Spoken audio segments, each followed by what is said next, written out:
Hey guys, it's good to be here. Today we are going to talk about the benefits of being a bitch. You know it. But in order to get to that, we have to back up a little bit. We're going to go back to May 2013. I'm living in San Francisco, working for yet another startup. 70 hours a week, and I'm ushered into the boardroom. And I'm just told, hey, Laura, thanks for your work, but peace out. We're changing directions, we're killing the marketing team, and you're just no longer going to be a part of it. I was pissed, okay? I left the office that day, and I was like, you know what? I have a choice on what I'm going to go do. So I went, and by the way, as you can tell, illustration not my forte, but let's just go there anyway. I went, and I was like, you know what, I'm going to turn this into a 3-day weekend. I might not have a job to go back to on Monday, but I sure as heck am ready to get back to work. So I went, I had some drinks, and I started to reflect on what had gone wrong and what had been going wrong. And I realized something really important about myself that day, that afternoon. I'd always been that woman. You know the one I'm talking about? The bitch. The assertive, confident woman who would give a critical eye to the CEO's fantastical new ideas. While the boardroom nodded yes, I raised an eyebrow. When a competitor would get a leg up on us, I would be the last to disparage them, but the first to ask what we could learn from them. That often did not go over very well, but you see, I am the daughter of an engineer. I was always taught to optimize. I was always taught to look at things with a critical eye. And much like my father, I was never afraid to speak my mind. Those are the qualities, that we call bold and confident in men, but they were really bitchy and outspoken for me. And you know what it really cost me? I worked in the Bay Area tech startup scene at that point for about 6 years, and I'd really never had much luck with it. Inevitably, I would step on someone's toes with my bold assertions or critical gaze or natural bitchy confidence, and either through time or acquisition, I'd move on to the next. But on that Friday afternoon, as I sat sipping that beer and trying to figure out what had gone wrong, I could only hear these 2 words in my head: never again. Never again would I put myself in a situation where I was made to feel less than. Never again would I work for a company that did not understand my value. And never again would I pour my blood, sweat, and tears into someone else's vision, leaving my own neglected out of fear or like just not enough time, right? How many of us have done that? One day I'll do it. Growing up, I had always been very creatively inclined. But doing what I wanted and, doing what I really loved, that was really just never an option. You'll never make any money that way, my dad would say. Just get a good job in a big company and you'll be fine. So I did, and I followed his advice the best that I could.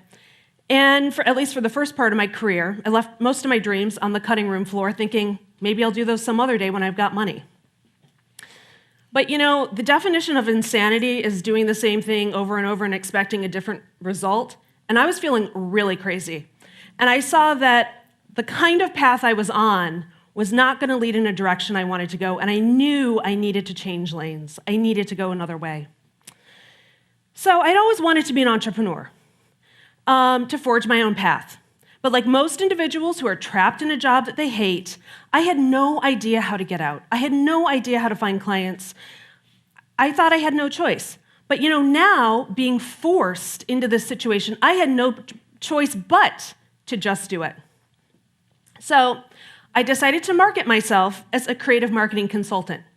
I had been a marketer for years, so I had some knowledge of the area. Threw together a website, started making some business cards, and I talked to everybody I knew. I didn't know how to be anyone else but myself. And so in interviews and coffee chats, I didn't try to hide my personality. I just did me. And you know what? A funny thing started happening. Now, finding clients is not the easiest thing in the world, and as any entrepreneur can attest. Working out scopes of work, results, cost, these things are very challenging. But I didn't mind the challenge. I actually found the challenge of gaining clients to be more fulfilling for me than anything I had ever accomplished in any of my 9-to-5 jobs. See, when I tried to live by the values of my parents or my bosses, I was miserable. I couldn't take feedback and criticism without feeling completely deflated. I resisted challenge and I only sought support, pleasure without pain, ease without difficulty, and fulfillment without desperation. Only the good and none of the bad. I was trying to live a one-sided life without understanding that by denying myself a full range of experiences, both positive and negative, I was only half alive. Addicted to the positive without seeing the benefits of what could be learned from those so-called negative experiences. See, maximum growth occurs at the border between support and challenge. And each of us here has an inner thermostat unique to us, and we know what that border is for us. See, if we're only supported as an individual and never challenged, it's too easy. You get bored, lazy, you don't feel the push to move forward. You're not hungry enough. On the other end, if you are only challenged and never supported, it is just too hard. You get frustrated and give up. So the question then becomes, what types of support and challenge do you want to endure in pursuit of your dreams? And if you don't make a conscious decision about what you do want, I can guarantee you that your friends, family, and bosses, they will decide for you. If life is like the 88 keys on a piano, we must learn to play the full range of notes, to weather the highs and the lows, and see that together they make a masterpiece. No great artist, entrepreneur, or thinker has accomplished anything by only playing the high notes. They have learned to play the full range, to master the depths, to face the chasm, and to fearlessly find a path forward. That is why they are great. The fact is that once I uncovered my highest values and pursued goals that expressed them, my life began to embody the kind of fulfillment that I had dreamed of. Suddenly, I could embrace both the support and challenge of being an entrepreneur. Because what I realized in doing all that is that our voids, challenges, and obstacles are really just sources of inspiration, possibilities, and opportunities. I realized that all of those years of frustration in the startup world, and there were many years of frustration, that was my third layoff, they had signaled that it was time to grow beyond the 9-to-5. It was time to break the mold and do my own thing. I just couldn't hear it. So I kept repeating it until the pain of it became so great that change was necessary. The key to uncovering what I truly valued and then setting my intentions towards those values was what I needed to do. And when I acknowledged my personal priorities around leadership, freedom, and creative expression, I realized that my bold statements, my critical eye, and my confident way of speaking, those bitchy traits that I was always dinged for in the 9-to-5, well, here's the funny thing. Those are exactly what my clients were looking for out of a marketing consultant. Why? Because they wanted someone that they could trust. And if you are confident, bold, and discriminating, you automatically appear trustworthy. The results of being intentional and being who I am, they were really clear. In the first 6 weeks of hunting for clients, I landed my first Fortune 100 client. 6 weeks after that, I landed my first Fortune 50 client. And then the ball was rolling. My biggest challenges as an employee were actually my biggest strengths as an entrepreneur. My assertiveness may have been a detriment in one situation, but it was actually a blessing in disguise, showing me that really wasn't my path. So what if you stopped trying to change yourself for someone else and instead took the response just as information that you can interpret to determine if you're on point with your values and mission. That's when I realized, I wasn't bad at my job. I wasn't dumb or stupid or too assertive or too bold.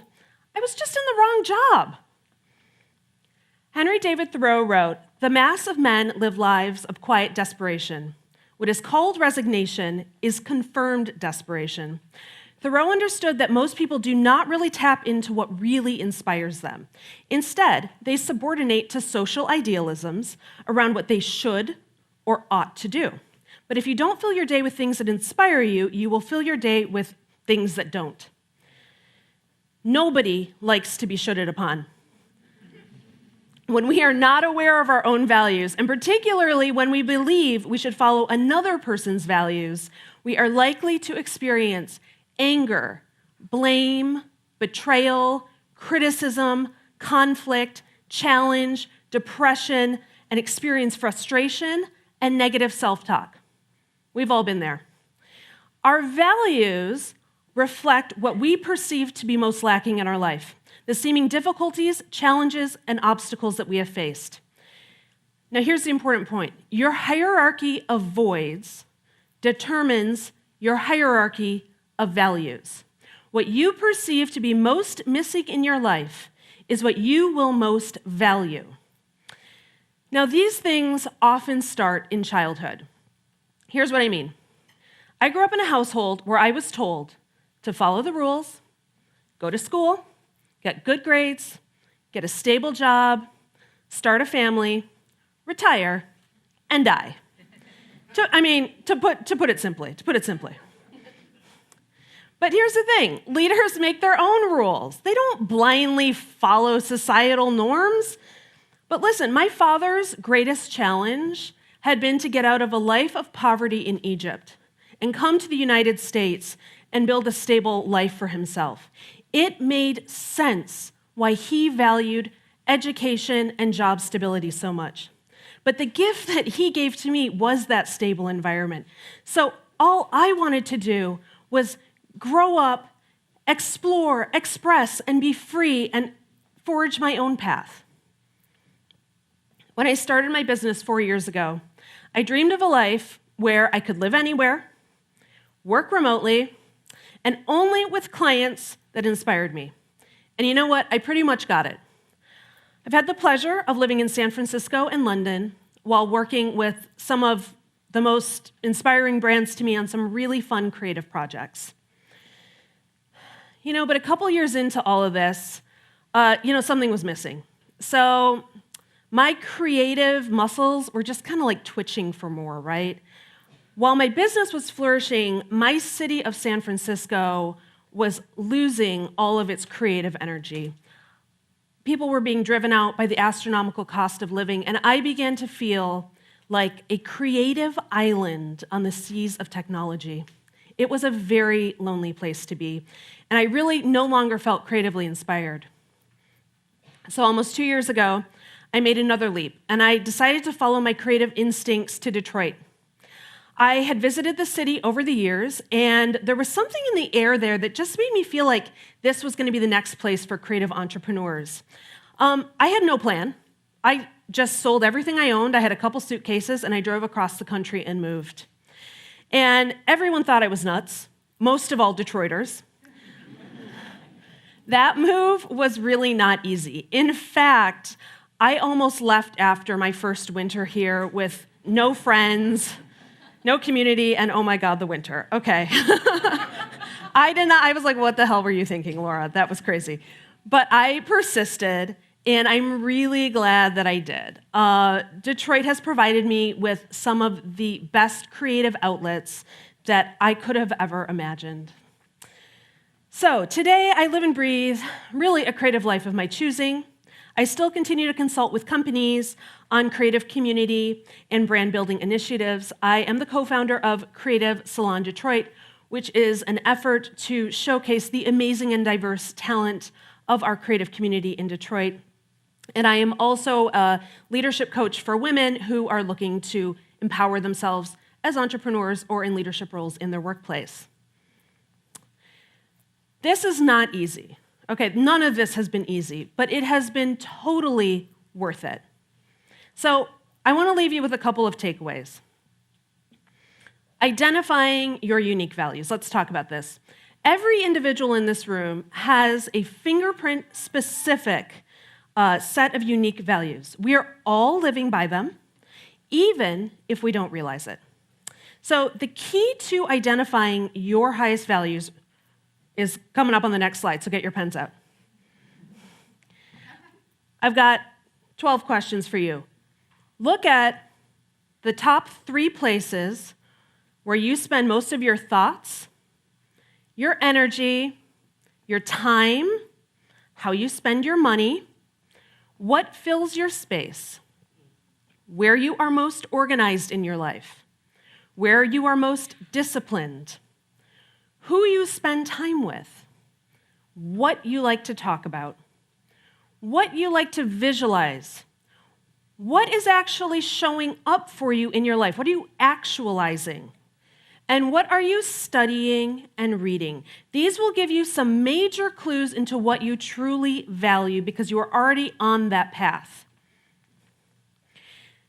Now, if you still believe that you have weaknesses, as I used to, it's because you have yet to see how those perceived weaknesses are actually helping you fulfill your purpose. So I want you to try this.